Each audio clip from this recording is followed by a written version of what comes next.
This is a Bayliner that had the drive gimbal transom issue, and we're having to pull the motor out to see what we have. This is just document. This is the nastiest boat I think we've seen in a long time. That's just what we're up against. You want to pick up that little piece of cardboard and show how bad the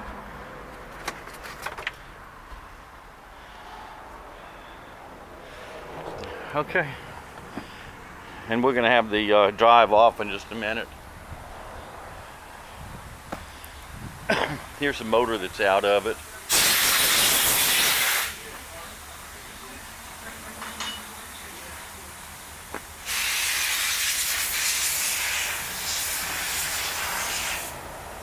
And it looks like it's been under water.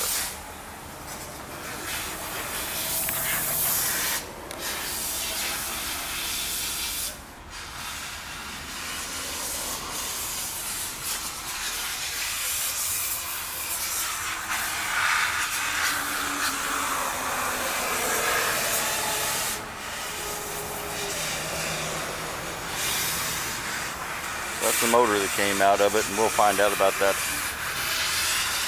drive coupler in a while. That's sort of the least of our worries right now.